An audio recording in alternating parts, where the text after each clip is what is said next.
Muy buenas noches con todos. Hoy, lunes 23 de noviembre del 2020, estamos en el tercer Congreso Internacional de Criminología para abordar un tema muy esencial, que es una conferencia de cibercriminalidad. Estamos transmitiendo por la plataforma Forensic Colombia, el analista forense y Perú Hacking. Quien nos acompaña es Johanan Misaet Limón Montiel, es de México, ingeniero en tecnologías de la información y comunicación, perito en informática forense y criminalística, técnico superior universitario en criminalística, licenciado en criminalística, catedrático en el diplomado de cibercriminología. Muy buenas noches, estimado, un gusto tenerlo, un placer para nosotros tenerlo aquí tocando un tema tan importante en estos momentos. ¿Qué tal, maestro? Muy buenas tardes, noches. Agradezco el espacio y sí, como usted lo refiere, es un tema que, híjole, causa bastante revuelo, bastante, desafortunadamente, a veces demasiado morbo, pero bueno, aquí tratamos de compartir un poquito más para que sepan realmente de lo que se trata.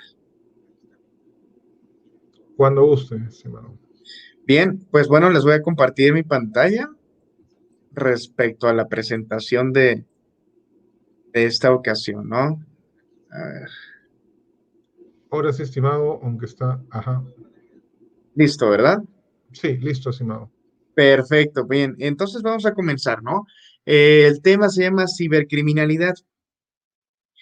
Eh, como frase, yo le coloco criminalística orientada a tecnologías de la información y comunicación. ¿Por qué? Pues bueno, ya lo vamos a estar desarrollando a lo largo de esta ponencia, con la finalidad de que puedan entender un poquito más el por qué personalmente, junto a algunas otras personas, manejamos esa parte criminalística orientada a tecnologías de la información y comunicación. Eh, pues bien, ¿qué es la cibercriminalidad? Una propuesta sencilla, es una modalidad delictiva en donde el equipo de cómputo y o telecomunicaciones fue usado como medio o fin por uno o varios sujetos para cometer uno o varios actos que la legislación nacional identifica como delitos. Entonces, es aquí donde empezamos a tocar un tema, pues, que no sé si muchas veces lo tenemos comprendido, que este tipo de investigaciones jamás, por lo menos las investigaciones oficiales, jamás deben de ir en contra de lo que la legislación marca. Esto es, no sé, en las series, en las películas, se nos ha mal enseñado que este tipo de investigaciones, las investigaciones relacionadas con cibercriminalidad, pues bueno, se meten los peritos, ¿no? Los agentes de investigación, teclean demasiado muy rápido, ¿no? Un equipo de cómputo, y bueno, ya accesan al sistema, ¿no? Pueden identificar quién fue lo que hizo determinada cosa. En la realidad, ya en la vida real, este tipo de situaciones, pues bueno, no son tan rápidas, ¿no? Y también tienen sus áreas de oportunidad, sus frenos desde el punto de vista jurídico, porque, bueno, algo que yo siempre manejo, por lo menos cuando tengo la oportunidad de dar clase en la materia de informática forense a chicos de criminalidad o criminología, es que, bueno, en esa investigación de un presunto hecho delictivo, jamás no podemos permitirnos incurrir en otro delito. Por eso es que se hace esta propuesta para la comprensión de qué es la cibercriminalidad.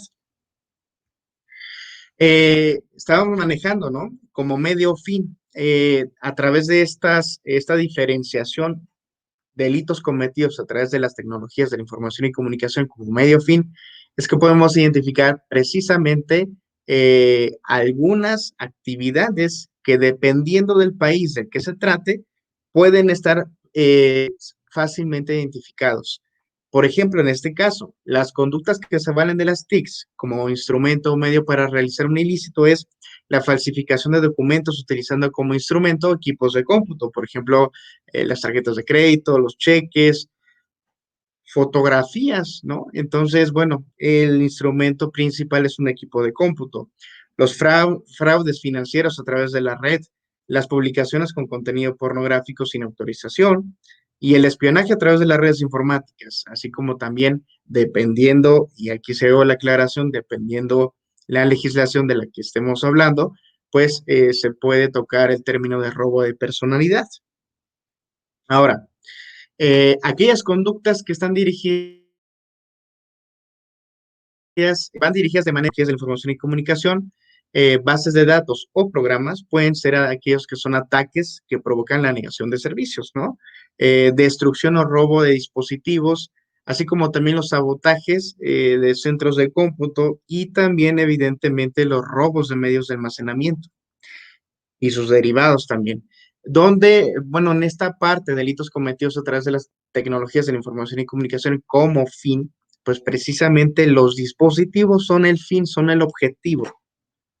Ahora, si estamos hablando de cibercriminalidad, estamos hablando eh, de manera general de ciberdelitos, pero esta palabra debe de manejarse desde mi sugerencia, con bastante cuidado, porque, reitero, va a depender del país en el que nos encontremos y si la legislación que prima en ese país, pues bueno, contempla precisamente estos términos, ¿no? El ciberdelito, según la Unión Internacional de Telecomunicaciones, el ciberdelito es cualquier actividad delictiva en la que se utilizan como herramienta las computadores o redes, o estas son las víctimas de la misma, o bien el medio desde donde se efectúa dicha actividad delictiva, que es una definición más o menos igual a la de cibercriminalidad, ¿no? Pues bueno, recientemente tenemos un acontecimiento que ha venido a desestabilizar, porque esa es la palabra y esa es la realidad, a desestabilizar el día a día de todos nosotros, ¿no? Que es precisamente el COVID-19. Es un elemento que viene a cambiar por completo la manera en cómo conocíamos el mundo como tal, ¿no? Esto inicialmente obligó a la gente a regresar a sus domicilios, ¿no? Y permanecer ahí. Entonces, ante el tiempo, demasiado tiempo que la gente permaneció en sus domicilios, pues evidentemente buscaban la manera, ¿no? De mantenerse entretenidos. Entonces, esto se tradujo en un alza en el tiempo del que las personas hacen uso de las tecnologías de la información y comunicación, llámese tablets, equipos de cómputo, teléfonos celulares, ¿no? Para acceder a Internet, estar en las redes sociales y demás. Esto evidentemente se tradujo en un área de oportunidad bastante eh, provechosa para los delincuentes, ¿no?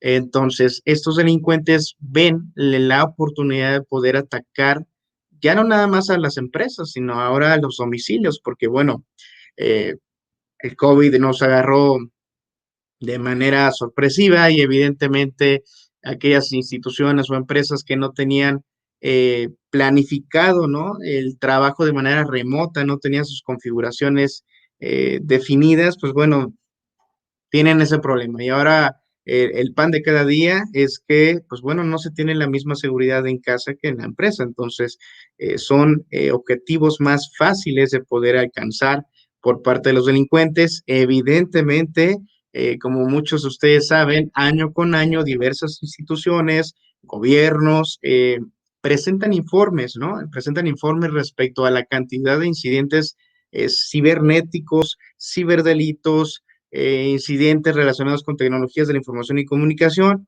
Y pues la verdad es que a mí me aterroriza mucho imaginarme cuáles van a ser las cifras que nos van a mostrar en el año 2021 respecto a lo que, a cómo se dispararon en el año 2020. La realidad es que, pues bueno, COVID-19 no nada más afectó en el mundo real, también en el mundo informático, cibernético, si lo quieren llamar así. ¿Qué existe respecto a todas estas condiciones de las que estamos hablando, no? Hablábamos de que la gente permaneció más tiempo en sus domicilios, pero no nada más en este año. Esto es una constante que ya el ser humano integra las tecnologías como eh, una, una de sus extensiones de cómo socializar, ¿no? Y los delincuentes aprovechan las tecnologías de la información y comunicación y sobre todo el Internet por el aparente anonimato, y aquí sí recalco, aparente anonimato, para poder cometer sus fechorías, vamos a llamarle. Por ejemplo, en el país en el que vivo, ¿no? México, existen investigaciones donde, pues bueno, aquí tenemos un caso de éxito donde el gobierno realizó la localización de los agresores respecto a la pornografía infantil a través de Facebook, ¿no? Pues bueno, existían personas que contactaban pues, a niños, ¿no? A través de las redes sociales, y pues bueno, los obligaban a compartir contenido pornográfico, y bueno, estos los ofrecían pues en los diversos grupos de Facebook. Si bien Facebook ya atendió un poco esta situación a nivel internacional, pues bueno, es algo que sigue ocurriendo, ¿no? La triste realidad es que eh, si me lo permiten, yo, esta expresión, esta parte de los delincuentes y los investigadores es como es como esa carrera evolutiva del depredador y la presa, ¿no? Eh, uno avanza un poco, mejora, el otro también. Entonces, así, antes era muy sencillo, relativamente muy sencillo encontrar estos grupos, pues de pornografía infantil, ¿no? Donde se compartían este tipo de contenidos en redes sociales como en Facebook. Hoy en día, pues bueno, estas personas han optado por utilizar una jerga propia, clave, si le queremos llamar así, con la finalidad de, pues bueno, no verse tan evidentes. Aún así, pues bueno, existen las investigaciones por parte del gobierno que pueden encontrar estos grupos y desmantelarlos, ¿no? Reportarlos en Facebook y así como también en los grupos de mensajería instantánea donde se comparten este tipo de contenidos. La realidad es que pues, las redes sociales es algo que utilizamos todos. Vaya, es una de las vías de transmisión de esta sesión, de esta conferencia, de esta charla, ¿no? Entonces, las redes sociales tienen muchas áreas de oportunidad que se pueden utilizar de manera muy positiva, sí, pero también se pueden utilizar de manera negativa, claro que sí. Entonces, pues bueno, quizás el error en el que estamos cayendo es que la tecnología, y esto no es esto es algo que todos lo saben, pero nadie pues bueno, aceptarlo, ¿no? La tecnología va evolucionando a pasos agigantados, la legislación no así, y mucho menos la comprensión de la sociedad sobre el uso responsable de estas tecnologías, ¿no?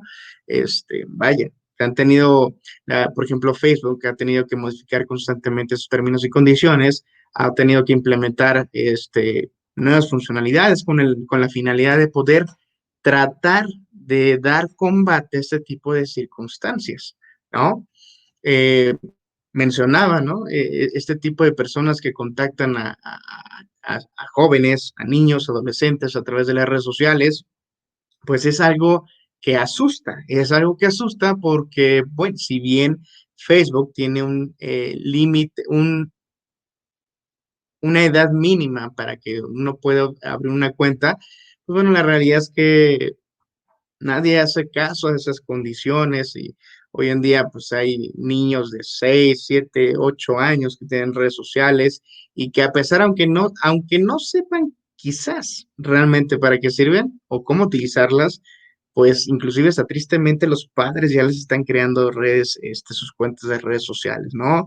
Eh, es algo lamentable porque a veces no están conscientes de cuál es el potencial, cuál es el alcance que tienen las redes sociales usadas de mala forma. Entonces, por ejemplo, aquí tenemos una imagen, ¿no? Donde pues una persona dice que hace concursos donde las propias mamás les mandan fotos de sus niños, pues bueno, se gana su confianza y pues bueno, estas fotografías las venden, ¿no? También, no nada más a través de Messenger, sino que también a través de grupos de WhatsApp. Y estos grupos de WhatsApp, pues bueno, por ahí existen maneras de poder ingresar a esos grupos de WhatsApp y pues bueno, reportarlos como tal o extraer la información de estos grupos y poder, con la finalidad de poder recabar evidencia que sirva para poder relacionar a una persona o varias personas con un presunto hecho delictivo, ¿no? Lo que les mencionaba, no se respetan desafortunadamente los términos y condiciones del uso de las aplicaciones, aplicaciones como Tinder, ¿no? Donde ahí dice de manera textual, para mayores de 17 años. Y aquí encontramos que una persona, evidentemente por respeto, cubrimos el rostro de todas las personas, pues bueno, esta persona tiene 16 años y dices, bueno, entonces, ¿de qué se trata? Eh, yo dudaría mucho de que los padres estén poniendo mucho cuidado en lo que los jóvenes están realizando a través de las redes sociales, a través de Internet en general, porque, pues bueno, desafortunadamente en México, quizás también en otros países, estamos viviendo una ola tremenda y terrorífica de reportes de personas desaparecidas. Entonces, híjole, a veces pienso, yo en lo personal, me podría hasta sentir mal, ¿no? ¿Por qué? Porque, híjole, hoy en día la información está ahí, está en internet, vaya, nadie lee los términos y condiciones, nadie se toma el tiempo de poderse informar respecto a las mejores prácticas con la finalidad de poder usar las tecnologías de la información y comunicación para su propia seguridad. Entonces, híjole, no es como que tanta tecnología nos ha desviado la atención sobre las principales funcionalidades de estos dispositivos, ¿no?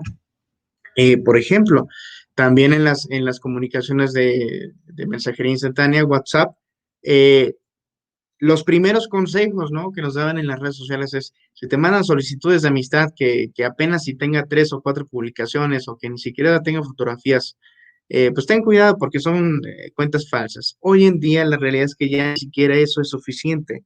Ya lo que hacen es comprar, bueno, esto por las buenas, ¿no? Comprar cuentas de Facebook o redes sociales que ya tengan un periodo de uso, que ya cualquier persona que la vea eh, parezca auténtica, ¿no? ¿Y esto con qué finalidad? Con la finalidad de poder que sea más sencillo ganarse la confianza de la gente. Entonces, quizás para alguien que no dimensiona el potencial de uso de, de estas herramientas, pues sería muy sencillo vender su cuenta de Facebook. Es fácil y sencilla, se abre otra. Sin embargo, aquí el riesgo que pudiera significar es que al final del día, si alguien hace uso de su cuenta de Facebook para poder cometer un delito, pues bueno, va a salir su rostro, ¿no? Entonces, pues también hay que tener mucho cuidado. Hoy en día ya las redes sociales, sus cuentas de redes sociales ya no son eh, un complemento, ya no son pues algo que como que esté de adorno, ya forma parte de lo que nosotros somos. Ya por ahí a veces se escuchan términos como la identidad digital de una persona, ¿no? Donde también ha ocurrido que para poder tramitar algunas veces determinada visa para determinado país, pues bueno, también te preguntan, ¿no? ¿Tienes cuentas de redes sociales? ¿Cómo te encontramos en las redes sociales, ¿no? Y en ocasiones también el contenido que tú puedas tener en tus redes sociales puede ser objeto para que te acepten o te nieguen determinada documentación. Entonces, la gente hoy en día no dimensiona eh, que sus acciones en el mundo cibernético también tienen repercusiones en el mundo real, ¿no? Y bueno, algo más terrorífico, por así decirlo, es lo que se le conoce como redes de trata, ¿no? De personas. En este caso también, como un caso de éxito del país de México, es donde, pues bueno, se desmantela una red de trata de mujeres que operaba en Ciudad de México y otros estados eh, de este país, ¿no? Los agresores enamoraban y engañaban a niñas de entre 12 y 16 años, las trasladaban a otros estados y les obligaban a tener relaciones sexuales. Pues bueno, la realidad es que este tipo de investigación, por lo menos en México, cuando se habla de tecnologías de la información y comunicación, eh, pues bueno, se aplaude ese esfuerzos. Tenemos condiciones legislativas que nos permiten investigar, sí. ¿Podríamos estar mejor? Sí, también. Y es algo de lo que vamos a ver en esta presentación, ya que, pues bueno, considero que es algo que todos deben de conocer realmente cuáles son las condiciones o cuáles son los factores de éxito para que un país, para que una dependencia, para que un estado, para que una corporación, una agencia de investigación tenga el éxito en este tipo de investigaciones. Pues bueno, a través de ese tipo de condiciones es que se han registrado, se han desarrollado iniciativas en diversos países con la finalidad de poder eh, tratar de combatir este tipo de condiciones y tratar de influir en la sociedad con la finalidad de inculcar la cultura de la ciberseguridad. Si me lo permiten, es esta cultura de la ciberseguridad, o se le llama cultura de ciberseguridad, porque no nada más, vaya, este tipo de condiciones tecnológicas no nada más las dejan para con quienes son del área de sistemas, quienes son ingenieros, en áreas, sistemas computacionales, en ciencias de la computación, ese tipo de condiciones, no, sino que ya también involucra al sector económico, al sector político, a la sociedad en general. Entonces, a través de ese tipo de condiciones es que teniendo esa, esos programas de capacitación, de concientización a la sociedad, es que se espera que pueda existir un desarrollo sobre la conciencia del uso responsable de las tecnologías de la información y comunicación. Porque bueno, hoy en día hay muchos profesionistas muy capaces, ¿no? Con demasiadas certificaciones y quizás también bajo ciertas condiciones existe el presupuesto para poder comprar equipo para tener cierto nivel de seguridad en una red de Internet. Sin embargo, eh, el problema ya no es ahí, ya no es ese. El problema es que, bueno, ahora ya es una cuestión de esfuerzo-beneficio, esfuerzo-recompensa, ¿no? Si al delincuente le va a costar demasiado esfuerzo tratar de acceder a una red o acceder a la base de datos de una empresa, y por el otro lado ve que los usuarios o los empleados de esa empresa tienen poco o nulo conocimiento o nula cultura de ciberseguridad, pues bueno, le va a resultar muy sencillo aplicar ingeniería social con la finalidad de hackear a las personas que al final del día terminan siendo el factor más débil dentro de esta cultura de ciberseguridad. Entonces, los gobiernos se han dado cuenta que los esfuerzos, la mayor parte de los esfuerzos está deben de estar dirigidos a la sociedad, no tanto a los fierros, si me permite la expresión. Eh, Evidentemente, también crear condiciones legislativas con la finalidad de poder tener todos los elementos para que si llega a ser necesario, se pueda investigar sin incurrir en un delito. Pues bueno, aquí tenemos también indicadores de México. Por ejemplo, en este caso, México, les voy a platicar de manera general. México presentó un documento que se llama Estrategia Nacional de Ciberseguridad en el año 2017. Pues este documento pretende, bajo una propuesta de inclusión de todos los sectores de la sociedad, poder generar poco a poco esa cultura de ciberseguridad y al paso de los años lograr consolidar una sociedad más resiliente respecto a estos temas. Vaya, porque y quienes sepan de estos temas no me dejarán mentir. Al final del día, si la cuestión de poder capacitar y mantener informados a todo el personal de una empresa respecto a todas las formas en que se puede cometer un delito a través del uso de las tecnologías de la información y comunicación, pues bueno, la realidad es que aunque no se tenga mucha seguridad o tristemente no se tenga casi nada de seguridad sobre la infraestructura tecnológica, pues bueno, si quienes están operando esta red, esta infraestructura, son plenamente conscientes de los riesgos y las amenazas, pues al final del día creo que se podrían tener bastantes elementos para poder decir que existe cierta seguridad. Vaya, ese tipo de estrategias de nacional de ciberseguridad pretende que esta educación tecnológica no se vea únicamente en las facultades de universidad, ¿no? En las facultades de ingeniería, sino que también comience desde los primeros años de la educación de los ciudadanos, con la finalidad de que desde pequeños ya vayan aprendiendo cómo utilizar de manera responsable sus dispositivos, ¿no? También en términos de protección de datos, México cuenta con dos principales leyes, que es la Ley Federal de Protección de Datos Personales en posesión de los particulares con su reglamento y la Ley General de Protección de Datos Personales en posesión de sujetos obligados. Más menos palabras, estas leyes estipulan los requisitos mínimos con los que las instituciones y o empresas deben de cumplir con el objetivo de garantizar que aquellos quienes se están tratando con datos personales o información de los ciudadanos puedan ofrecer cierta seguridad y evitar bajo ciertas condiciones, o mejor dicho, bajo todas las condiciones, que estos sistemas, esta infraestructura tecnológica en la cual están viajando esta información, estos datos, pudieran ser vulnerados y estos datos o las bases de datos que contienen esta información pudieran caer en manos de personas que le dieran un mal uso. Ahora, sobre la delincuencia transnacional, que es algo que hasta cierto punto se dice que caracteriza a la cibercriminalidad, ¿no? Te pueden estar, entre comillas, hackeando desde el otro lado del mundo y tú ni en cuenta. Para este tipo de investigaciones es necesario entender que existe un instrumento, ¿no? Una herramienta con la cual algunos países cuentan, no son todos, desafortunadamente, pero se llama Convenio de Budapest. Es mejormente conocido como Convenio sobre la Ciberdelincuencia, que existe desde el 2001.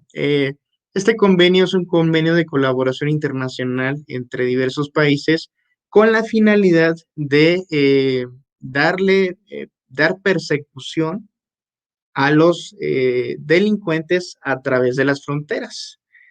Existen tres principales motivos para poder que dieron, que generaron este convenio, ¿no? Primero, necesidad de aplicar con carácter prioritario una política penal común con objeto de proteger a la sociedad frente a la ciberdelincuencia. ¿Por qué?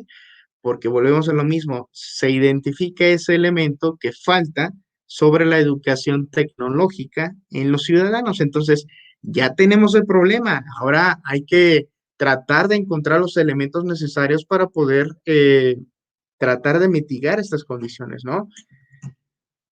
A través también, en particular, de la adopción de una legislación adecuada y mejorar la cooperación internacional. Existen acuerdos de cooperación a nivel internacional entre diversos países.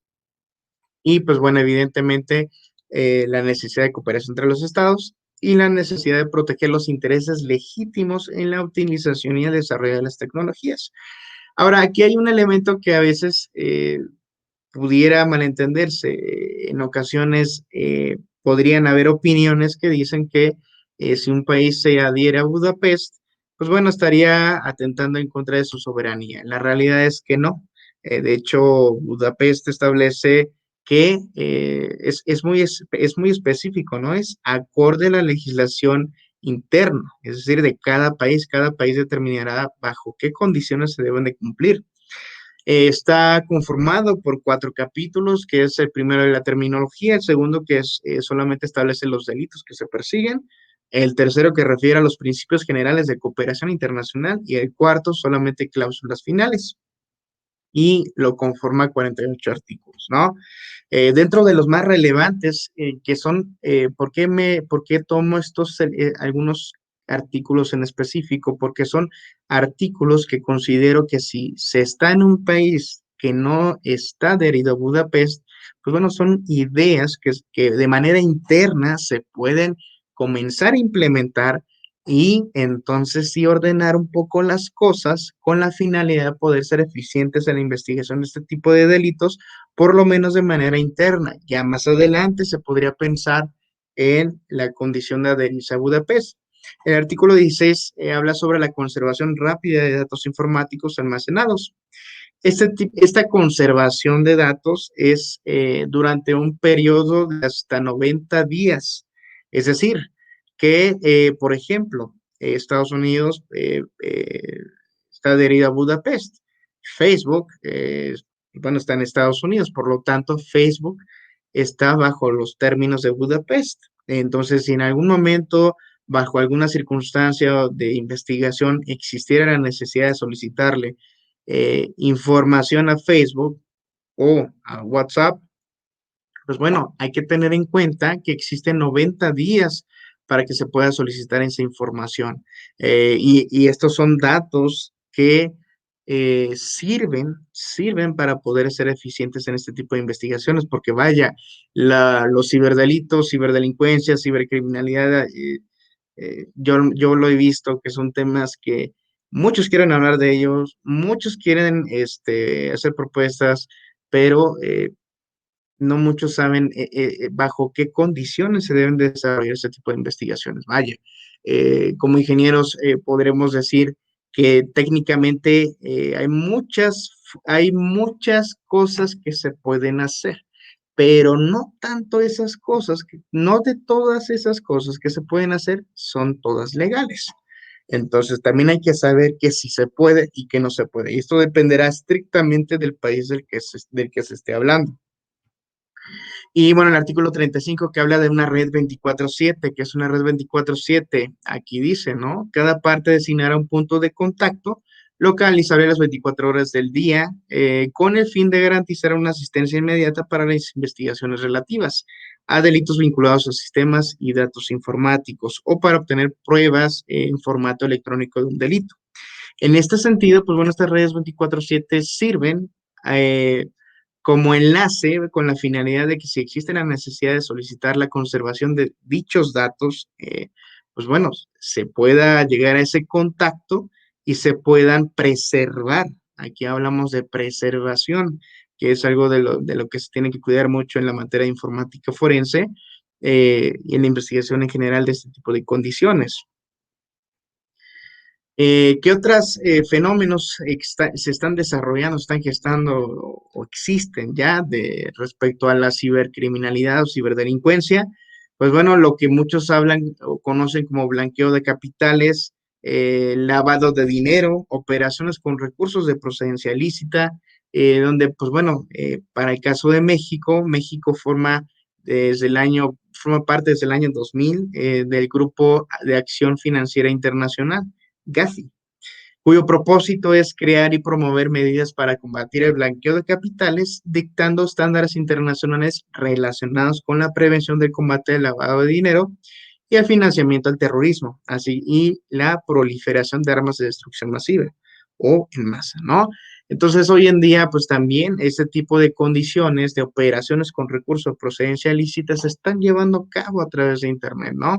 Se están llevando este tipo de operaciones de manera transnacional entre países y es importante entonces conocer este tipo de condiciones, por ejemplo, Convenio de Budapest, para saber bajo qué condiciones, qué tiempo, cuáles son los tiempos en los que todavía se puede solicitar cierta información, se puede tocar base con un país con la finalidad de solicitarle cierta información y entonces sí, saber cómo investigar estas condiciones, porque eh, desde el punto de vista técnico, hay muchas posibilidades. Desde el punto de vista jurídico o legal, no siempre es así. Entonces, vaya, ¿de qué serviría tener un ingeniero, no? Muy bueno, buenazo, si la legislación de su país le impide poder hacer ciertas cosas que podrían generar información, líneas de investigación para poder dar con los delincuentes. Entonces vaya, debe existir una especie de matrimonio entre las capacidades técnicas, la capacitación y la cuestión jurídica o legislativa. Ahora, ¿qué condiciones se requieren? Vaya, ¿por qué les estoy presentando ese tipo de información? Porque creo, ¿no? Que muchos conocemos, hemos visto muchas noticias respecto a los ciberdelitos, ¿no? Creo que ese tipo de información más o menos todos ya la hemos escuchado, la hemos visto, pero bueno, ¿y entonces qué hacemos? ¿Qué hacemos para poder empezar a resolver este tipo de problemas? Eh, por ejemplo, ¿qué condiciones nos permitirían a nosotros ser más eficientes en el combate a la cibercriminalidad? Pues bueno, Tener resuelta la cooperación por parte de los proveedores de servicio de Internet. ¿Con qué finalidad? Con la finalidad de que estos proporcionen datos que permitan identificar nombres y lugares asociados con direcciones IPs involucradas en hechos delictivos.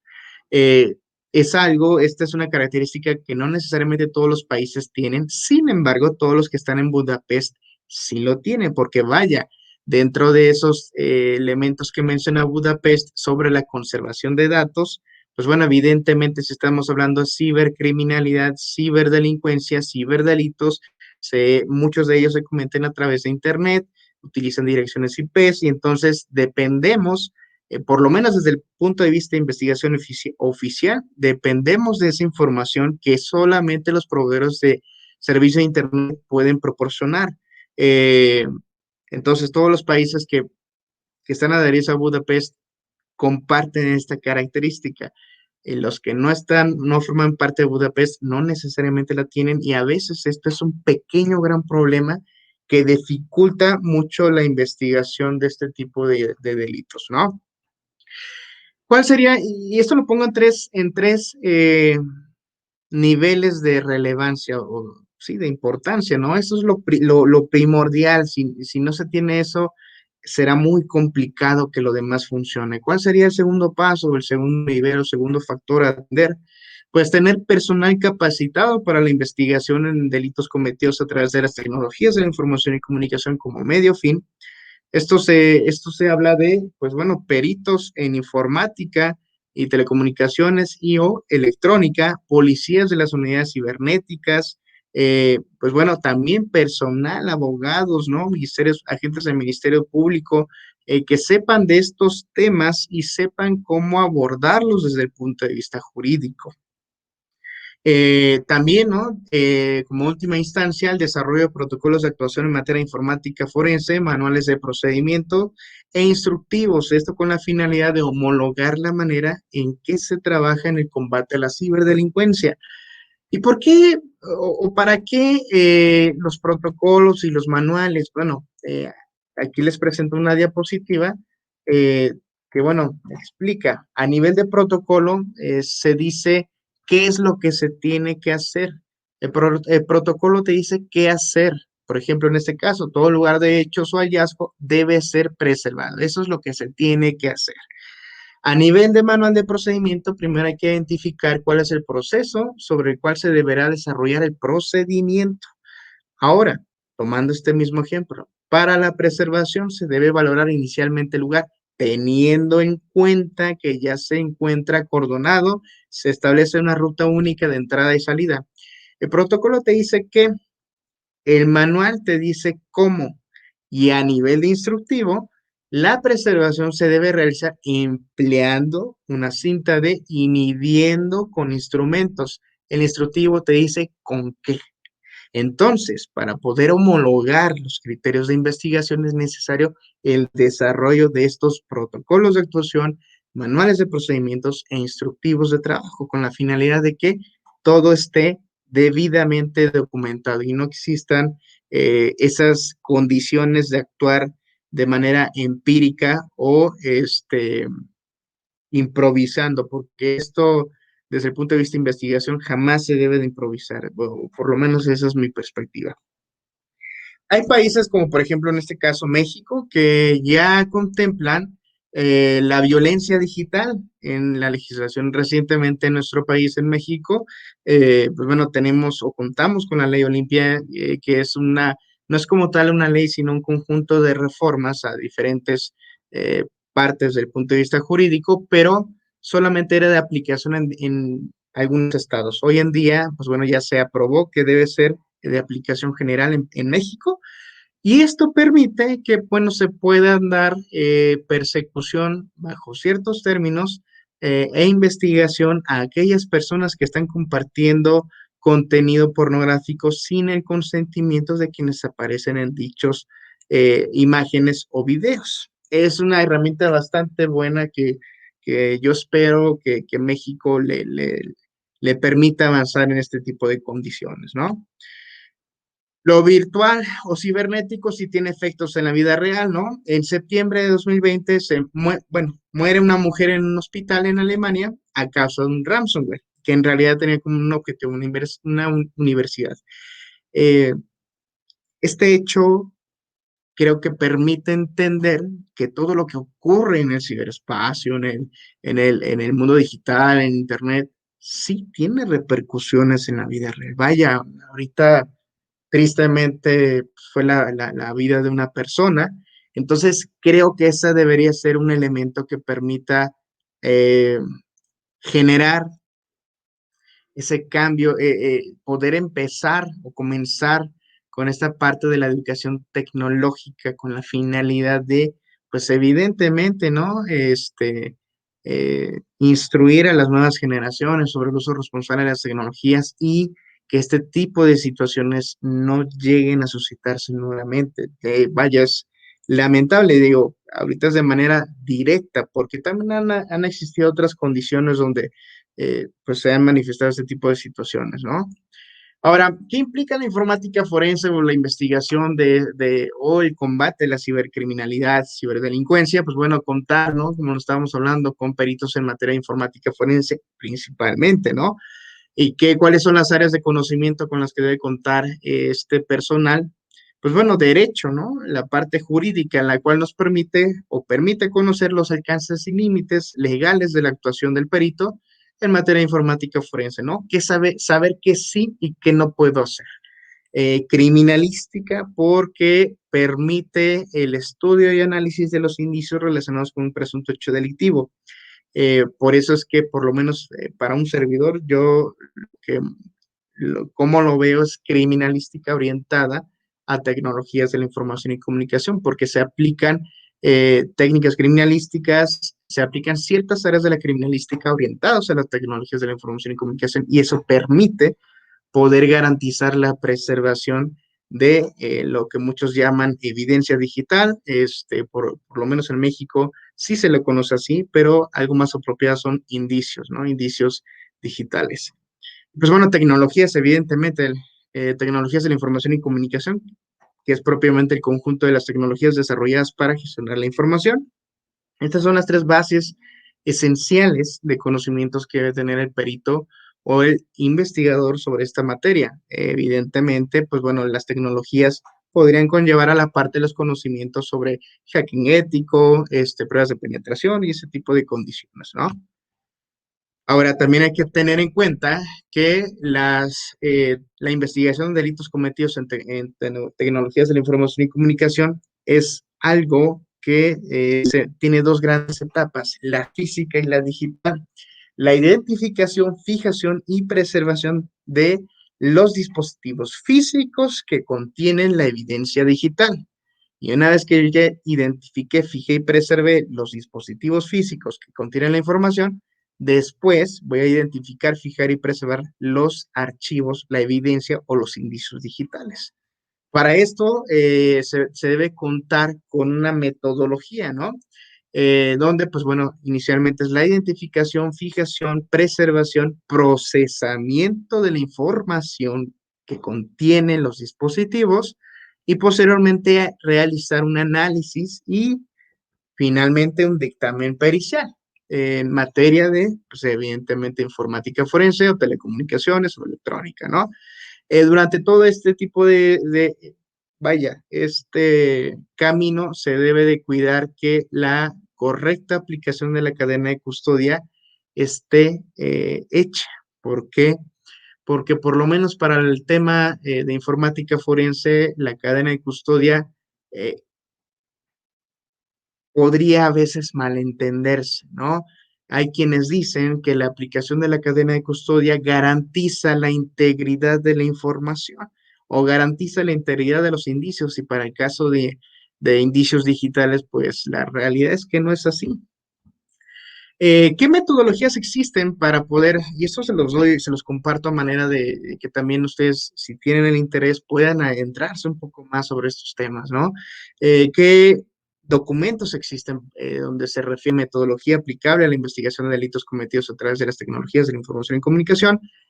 Cibercriminalidad, ciberdelincuencia, ciberdelitos, como lo quieran llamar, pues es el ISO 27037 y por lo menos en México, la norma mexicana NIS 289-2016 Estos dos documentos, mi sugerencia es que si tienen la posibilidad, los consulten, los lean y si pretenden aplicarlos, los apliquen bajo reserva. Bajo reserva porque volvemos a lo mismo, esto va a depender del país del que se trate, pero por ejemplo, hay documentos donde se refiere esto que les comento, que la aplicación de la cadena de custodia permite garantizar la integridad de los indicios de la evidencia. Esto no es verdad. Por ejemplo, lo vamos a ver en esta diapositiva, ¿no? Por lo menos en lo que refiere a indicios digitales, el que se haga el correcto llenado de la cadena de custodia no supone que los indicios o los archivos estén íntegros, pero la aplicación de una correcta metodología en el tratamiento de evidencia digital va a garantizar la integridad de los archivos, de la evidencia, de los indicios, más la correcta aplicación de la cadena de custodia va a garantizar la trazabilidad y mismidad. Entonces, cuando se aplican en conjunto, esto permite garantizar que lo que se extrajo en el lugar de intervención, la extracción de telefonía, los archivos que se extrayeron de un equipo de cómputo son los mismos y no han sido alterados hasta el día que se presenten en juicio.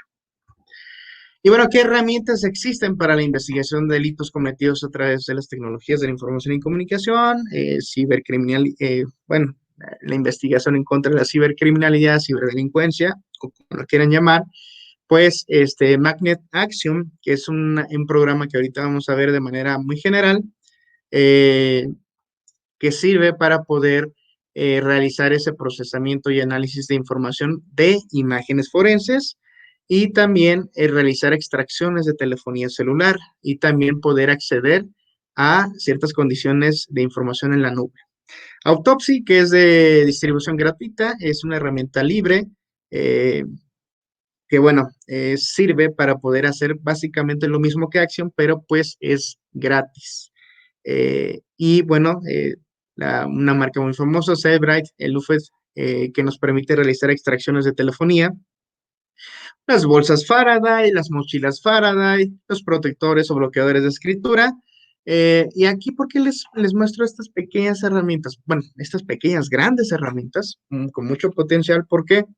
Porque hay que tener algo bien claro, y esto es algo que quienes están en el medio no me dejarán mentir. Eh, Como académico, quizás uno pueda probar una herramienta, dos herramientas de distribución libre, maravilloso, ¿no? Aplicamos comandos y demás.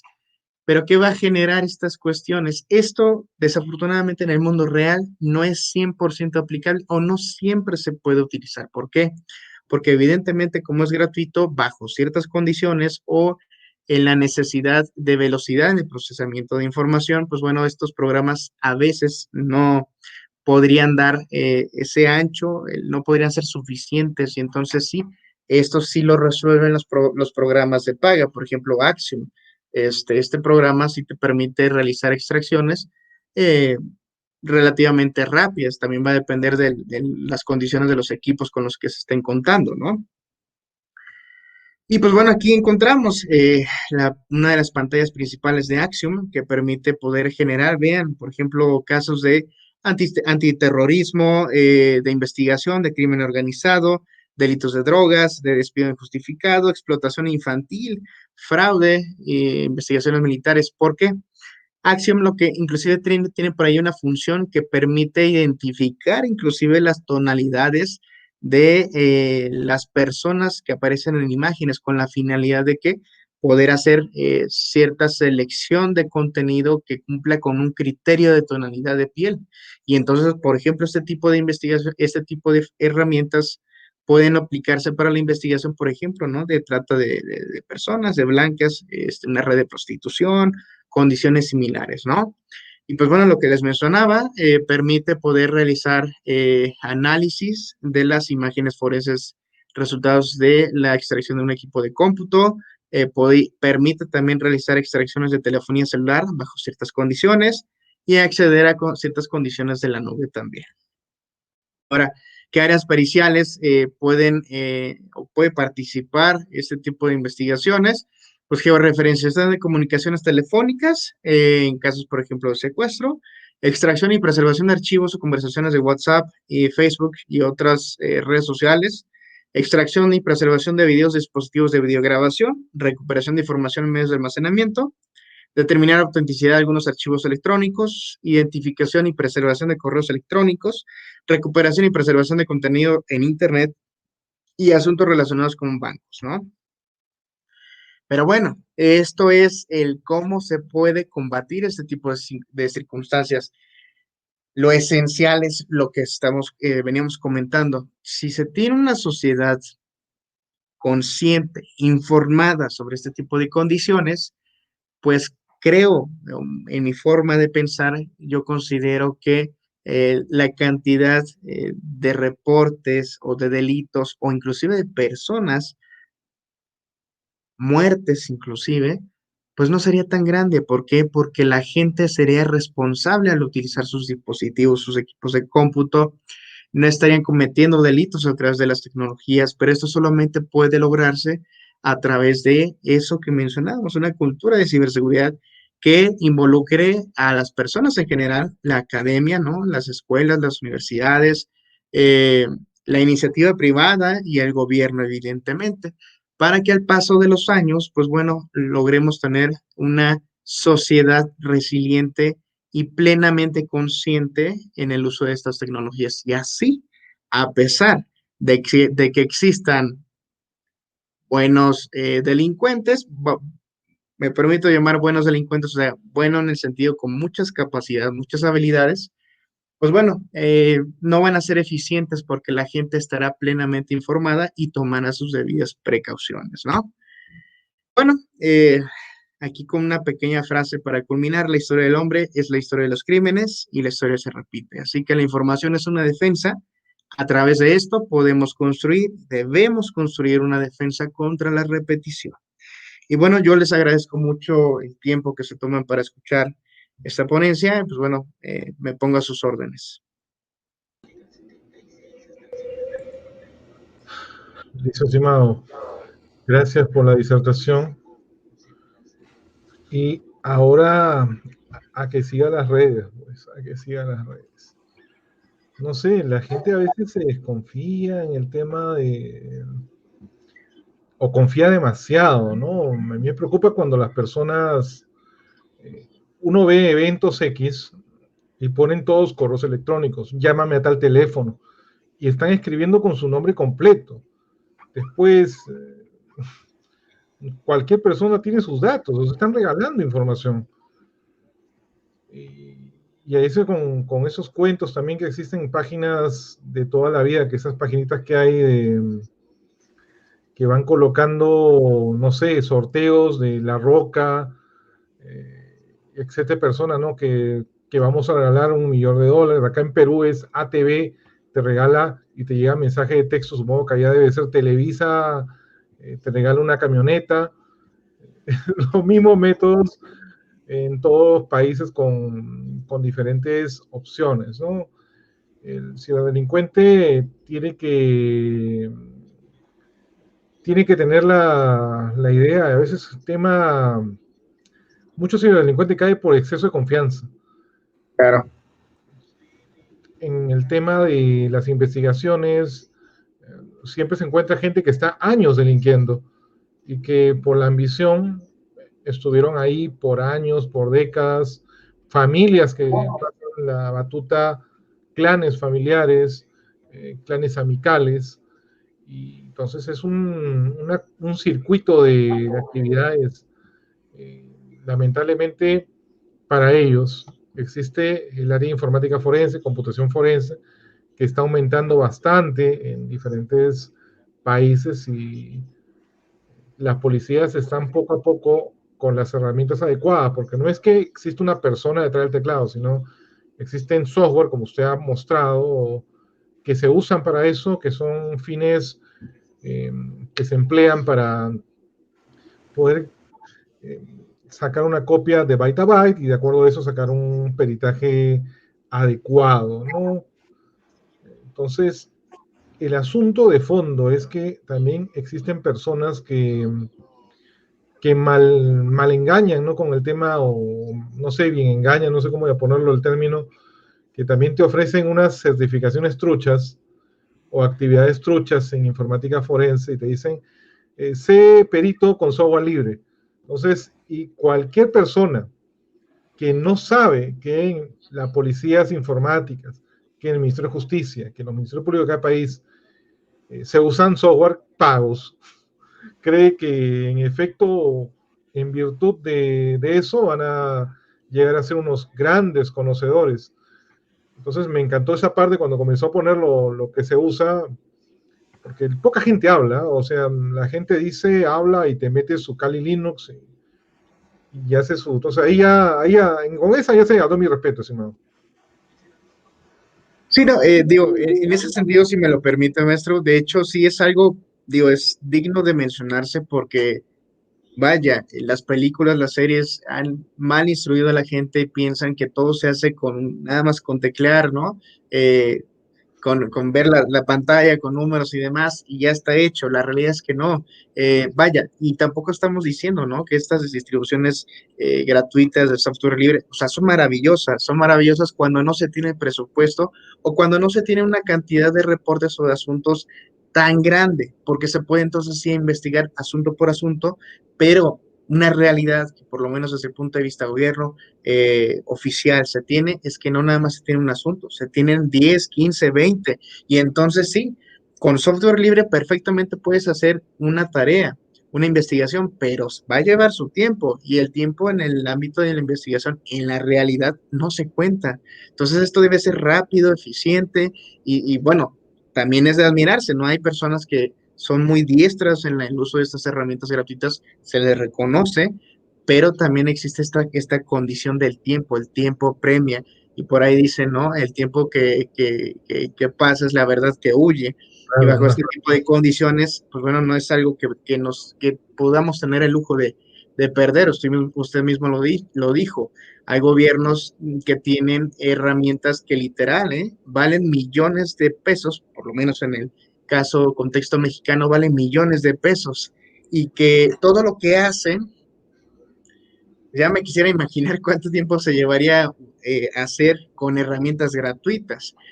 Digo, creo que es necesario mencionar ese tipo de condiciones para quienes pretendan adentrarse en ese tipo de temas, desarrollarse en el ámbito del cómputo forense, la informática forense, porque deben de conocer y sobre todo que tengan esas intención de tomar capacitaciones serias, que les den conocimiento que sea funcional en el mundo real, ¿no?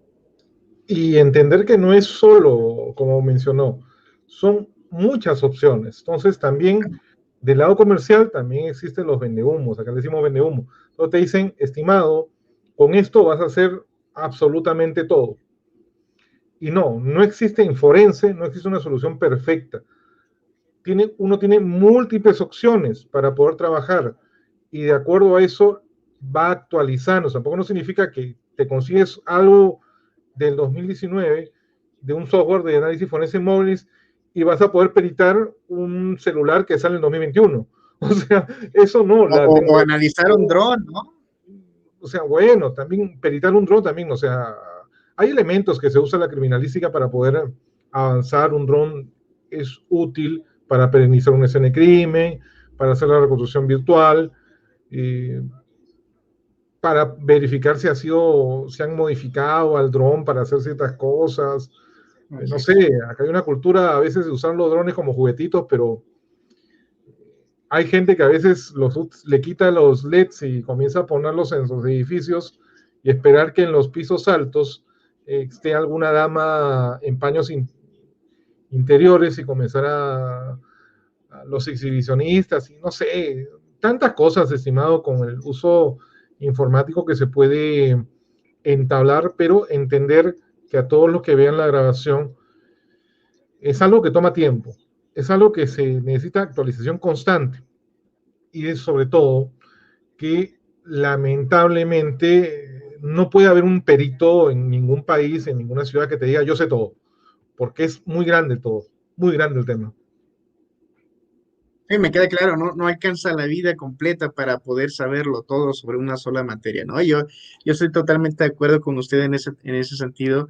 Creo y considero que hay que tener la humildad también para reconocer lo que no sabemos y tener ese espíritu, ¿no? De estar constantemente capacitándose, aprendiendo, leyendo, instruyéndose, porque eso al final del día se traduce en que no sabemos en qué momento del futuro vamos a necesitar ese conocimiento que vimos en un curso, que leímos en un capítulo de un libro, que lo vimos en algún asunto que se nos presentó, y entonces, vaya, existe esa parte de poder ser realmente perito, y usted lo mencionó hace rato, hay muchas opciones, comercialmente hay muchas herramientas, pero a veces, ¿no? Se dice que son herramientas forenses. Realmente el forense es la persona.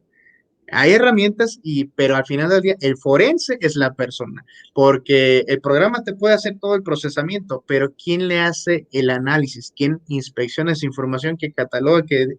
¿Quién determina las conclusiones de un dictamen? Pues es el perito, es la persona, él es el forense. Por eso son tres áreas, me imagino una inteligencia, ¿no? El analista de información, el agente de campo, que el que va a sacar toda la información para que uno pueda hacer la pericia, y el criptoanalista. En el caso Claro, que estén cifrados, va a tener que luchar para ver qué algoritmo empleó, captar así información es. con information gathering u otros métodos para llegar a cabo un buen procedimiento forense. Entonces son pasos, tampoco los que están viendo la transmisión después, no significa, una persona no va a comenzar a ser informático forense si no sabes computación. Entonces necesitas saber informática, necesitas saber Así es. computación. Herramientas de hacking también, porque ¿con quién se va a enfrentar el forense? Con el hacker. Entonces, contra el Así hacker, es. hacker buenos y hackers malos. Entonces, Así eso es. es una mezcla completa y avanzar y avanzar y avanzar. Qué gusto haberlo ubicado, estimado. La verdad, me enorgullece haber disfrutado de la disertación y genial. Entonces, deseen por invitado porque lo voy a volver a invitar. En enero a finales tenemos un congreso de seguridad informática y de hacking ético. Entonces, Muy bien. pensando un tema que usted desee y en diciembre, la primera semana, le ponemos el banner y adelante. Y a todos los que están viendo la transmisión, que han tenido el gusto de verla, compártanlo, difúndanlo. Hemos tenido un grato ponente. Hoy hemos contado con Johanan Misael Limón Montiel. Él es de México. Acá también en Perú pasa lo siguiente. Te dicen, vamos a invitar a un mexicano y el mexicano está viviendo 20 años en Perú. Pero no, está transmitiendo directamente desde México, desde F. Pueden ubicarlo, van a encontrar disertaciones que hacen congresos en México, temas y otro tipo de cosas. Entonces, estimado, si podría volver a compartir la pantalla de donde esté su dato de contacto para ponerlo y con eso ya damos por despedido la charla. Claro que sí, claro que sí. Nuevamente, pues muchas gracias. Yo quedo a la orden y pues bueno, muchas gracias por la oportunidad también. Ahí está. Genial, estimado. Listo. Genial. Bueno, cualquier contacto, ahí están las redes del estimado, ahí está el WhatsApp, hay que poner el más 52 porque es de México. Así Y, es. y listo. Entonces, con todo sería todo por ahora y nos vemos en la próxima exposición que es Asesinos Seriales, que ya está en el canal interno para que accedan automáticamente a los que están inscritos al Congreso. Nos vemos con todos. Hasta pronto. Perfecto, muchas gracias. Que tengan buena noche.